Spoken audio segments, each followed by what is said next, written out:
नमस्कार दोस्तों। कोविड महामारी के बीच इस समय सबसे बड़ा संकट आम आदमी के सामने है। सरकार अपना काम किस तरह से कर रही है, प्रशासनिक अधिकारी अपना काम किस तरह से लोग कर रहे हैं, ये किसी से छिपा नहीं है। मैं आपके बीच काफ़ी दिन बाद आ पाया। दरअसल मैं भी कमर के दर्द की वजह से पिछले एक हफ्ते से बेड रेस्ट पे था, लेकिन आज एक इंटरव्यू विधायक जी के द्वारा हम आपको बताएंगे कि किस तरह से इस महामारी के अंत को लेकर के क्या क्या प्रयास किए जा रहे हैं। विधायक जी, सबसे पहला सवाल तो आपसे यही है कि सरकार ने थोड़ा देर से ही सही अगर संज्ञान लिया, 1-1 करोड़ रुपए विधायकों के लिए उन्होंने कहा कि विधायक अपनी निधि से खर्च कर सकते हैं, तो क्या कुछ रहेगा? आपने अभी तक लोग ये कह रहे हैं कि विधायक जी की तरफ से क्या कुछ किया जा रहा है, जबकि इनको इतनी अथॉरिटी दे दी है सीएम।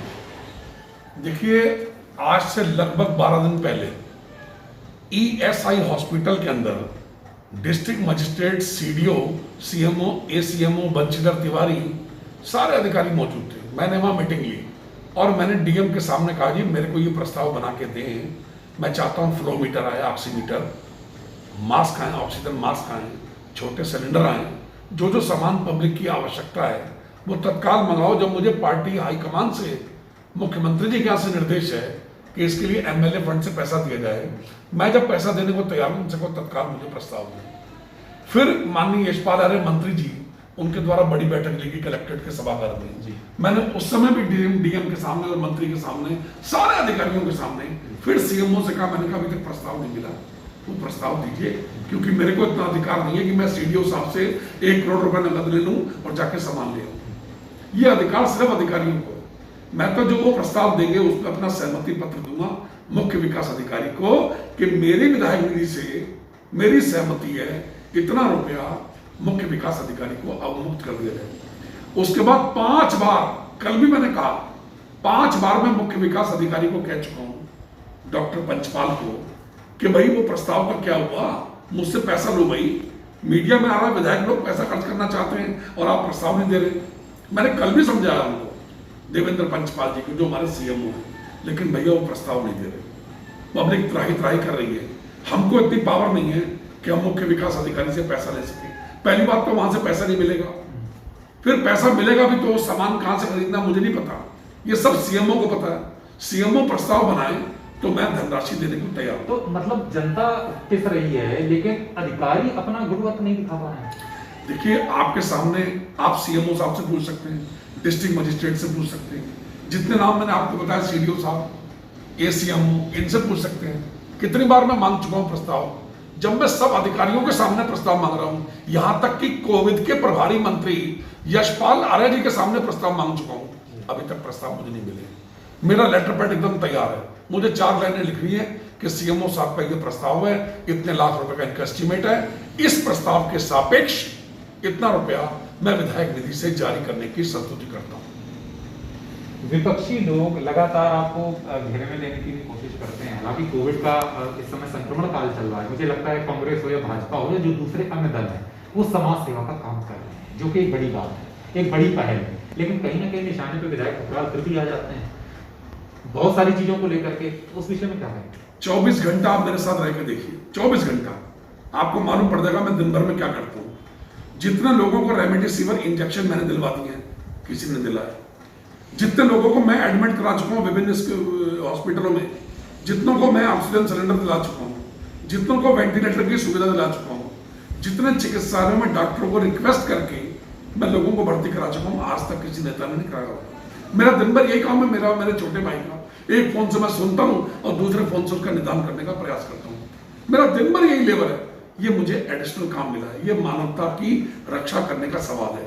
कोविड एक महामारी है, वैश्विक महामारी है। इसकी रक्षा के लिए हम सबको बिना गुटबाजी के, बिना पॉलिटिकल पार्टियों के मदद करनी चाहिए। कौन कितना कर रहा है ये जनता देख रही है, ये आम जनमानस देख रहा है। विधायक जी, लेकिन एक बात तो बिल्कुल ठीक है कि रुद्रपुर शहर में समाज सेवियों की कमी देखने को नहीं मिलती। यहाँ पर चाहे दुकानदार हो, चाहे पॉलिटिशियन हो, अपने अपने स्तर पर सब कुछ भागीदारी जरूर निभा रहे हैं। विधायक जी, लेकिन एक बहुत बड़ा सवाल ये है कि आज आपने जो भी कहा कि प्रशासनिक तत्परता आपको अभी तक उन्होंने वो बना करके नहीं दिया, क्योंकि हमको क्या क्या आवश्यकता है चीजों की, तो कहीं ना कहीं आप मानते हैं कि प्रशासनिक तत्परता में इस बार कमी रह रही है, जो आम आदमी भी जान रहा है। एक एमएलए आपके सामने, आपके सम्मानित चैनल के माध्यम से बात कर रहा है, मेरी बात की पुष्टि कर लीजिए ना, आप सीएमओ साहब से भी इंटरव्यू लीजिए कि आप क्यों नहीं दे रहे प्रस्ताव। ये सरकार को कलंकित करने का एक प्रयास मात्र है और मैं ऐसे अधिकारियों के खिलाफ मोर्चा खोलूंगा।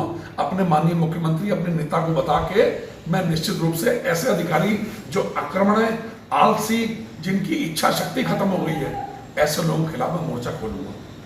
मैं बहुत दिन बाद किसी अधिकारी के खिलाफ मोर्चा खोलूंगा। मेरे बारंबार कहने के बाद भी मुझे प्रस्ताव नहीं मिल रहे। इसका मतलब क्या है? भाई मैं एमएलए फंड से पैसा देना चाहता हूँ, या तो चलो मुझे दो एमएलए फंड, मैं अपने आप कहीं से अहमदाबाद से लेके आऊँ सिलेंडर, ऑक्सीमीटर लेके आऊँ, फ्लोमीटर लेके आऊँ, ऑक्सीजन मास्क लेके आऊँ। जो पब्लिक की आवश्यकता है, लोग मर रहे हैं, इनको चिंता नहीं है, पैसा है इनके पास अपना कई करोड़ रुपया है, हम भी दे रहे हैं, सारे विधायक दे रहे हैं, तो विधायकों के प्रस्ताव क्यों नहीं दे रही? आज मेरी माननीय मुख्यमंत्री का आदेश है कि 1 करोड़ रुपए तक की मदद करें एमएलए फंड से। जो एमएलए फंड विकास कार्यों में खर्च होता है, उसमें आदेश हुआ कि उसमें से 1 करोड़ रुपए दिया जाए। कोई अलग से नहीं मिला हमारे को, वो 1 करोड़ रुपए हम देने को तैयार हैं, लेकिन प्रस्ताव कहाँ है? प्रस्ताव कहाँ है? विधायक चलते चलते एक सवाल आपसे आखिरी करूंगा। वैक्सीनेशन शुरुआत हो चुकी है 18 साल से 44 साल के बीच का, किस तरह से देखते हैं? शुरुआत तो हो चुकी है, ये वैक्सीनेशन किस तरह से लगातार चलता रहे और लोग जागरूक होते हैं? देखिए, वैक्सीनेशन जो 45 से अबव था पहले जी, मैंने कम से कम 2 दर्जन स्थानों पर उसका शुभारंभ किया और व्यक्तिगत रूप से मैं स्पॉट ऑब्जर्वेशन किया। कल से 18 वर्ष से ऊपर और बिलो 44 साल तक इनके भी मैंने कई स्थानों पर कल शुभारंभ किया, लेकिन थोड़ी थोड़ी कई जगह अव्यवस्था देखने को मिली क्योंकि पहला दिन था जी। इसके अतिरिक्त जो ऑनलाइन बुकिंग और जगह जगह इनका विकेंद्रीकरण करना, मैं तो कहता हूं भेजो राधा स्वामी सत्संगर में। राधा स्वामी सत्संगर में जितनी बड़ी व्यवस्था है, 2 लाख लोगों के बैठने की कैपेसिटी का शेड है, जो उत्तराखंड राज्य में कहीं नहीं है। आप भिजवाइए वहां सबको, और वैक्सीनेशन की सुविधा, जो प्यारी बच्चियां, हमारी छोटी बहनें, हमारी बेटियां वहां पर वैक्सीनेशन करा रही हैं, वो एक बहुत सुंदर नजारा देखने को मिल रहा है। पहले व्यक्ति बैठता है, उसका रजिस्ट्रेशन होता है, फिर वो वैक्सीन लगवाता है, उसके बाद वो 20 मिनट आराम भी, मतलब क्रमिक तरीके से सारी व्यवस्थाएं चल रही हैं। सारी व्यवस्था है वहां पर, किसी प्रकार की गुरुघर में कमी नहीं है। पिछली बार भी रिलीफ सेंटर बनाया था, 10-10 हजार पैकेट भोजन के एक दिन में वितरित किए थे। कोविड कोरोना सेंटर बनाया गया था। हर प्रकार की सेवा करने को राधा स्वामी सत्संग तैयार है, लेकिन अधिकारी उस सेवा का लाभ तो लें।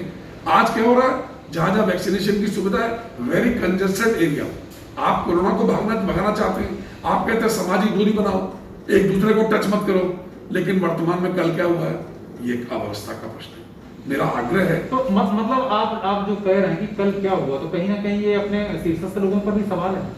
नहीं, मैं तो सबके लिए कह रहा हूं कि भाई सामाजिक दूरी बना के रखो, भीड़ भाड़ क्यों कर रहे हो? ये वैक्सीनेशन की प्रक्रिया प्रारंभ हुई है 18 वर्ष से ऊपर की, सबका होगा काम, सबको वैक्सीन लगेगी, लेकिन थोड़ा धैर्य रखें, सामाजिक दूरी बना के रखें, एक दूसरे को टच मत करें, डबल मास्क लगा के रखें, एक दूसरे की रक्षा कैसे हो? बिल्कुल ठीक है। कोरोना हारेगा, लेकिन सजगता से, सेवा से और साहस से। सजगता, सरकारी गाइडलाइन का पालन करें, सजग रहें। सेवा, अगर आपकी योग्य सेवा है तो उसकी सेवा जरूर करें, अपने शरीर को ढक करके करें या अपने स्तर से करें। और सबसे महत्वपूर्ण जो बात है वो है आपका साहस। अपने ऊपर किसी भी तरह के भय को हावी ना होने दें, सकारात्मक माहौल बना करके रखें। कोरोना हारेगा, देश जीतेगा। अपने सहयोगी नरेश के साथ संदीप कुमार, न्यूज़ इन 24 रुद्रपुर। न्यूज़ इन 24 पर खबरों से जुड़े रहने के लिए हमारा चैनल सब्सक्राइब करें और नोटिफिकेशन के लिए बेल आइकन दबाना ना भूलें।